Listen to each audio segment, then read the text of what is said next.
Hi, thanks for clicking on Real Estate Table Talk. On Fridays, I try to impart a story that happened to me as a real estate agent, and sometimes they're funny, sometimes they're educational. This one I hope is educational. It was a very interesting thing that happened. Involved the issue of dower rights. You've probably heard of this, where sometimes your partner wants to buy a home or sell a home, and you need to come in and sign off on it. Dower rights. The state doesn't want your spouse to do something behind your back. So it's sort of protection for you. Oh, yeah, I know he's buying this home and I'm disclaiming any right to it, so I'll sign off my dower rights. Well, I'm showing this home to a woman. She's a very nice woman. She was kind of quiet, didn't really tell me anything about her personal life, and I didn't want to pry. Always came alone. She was getting a loan on her own in her own name, so I just assumed she was a single lady looking for a home.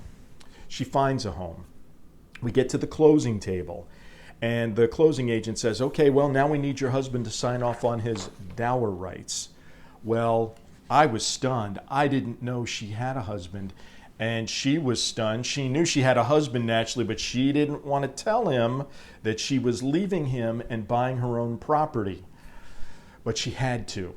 It's in the law in 3 states, Arkansas, Kentucky, and still here in Ohio. So she makes this very difficult phone call. About 10 minutes later, she comes back. We wait for another 20 minutes, and I could see this guy walking in from the parking lot, and he did not look happy. But he comes in a separate room, signs off his dower rights so that she could acquire this property, and he would have no claim to it. And then we finished the transaction. She was embarrassed. I was embarrassed because I didn't know.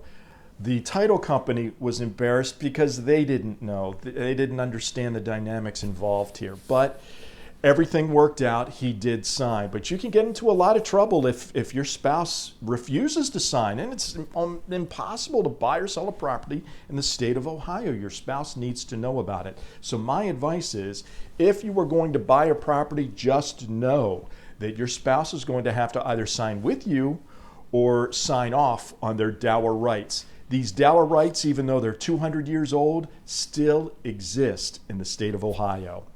And that's Real Estate Table Talk for Friday. Hope you learned something. Thanks.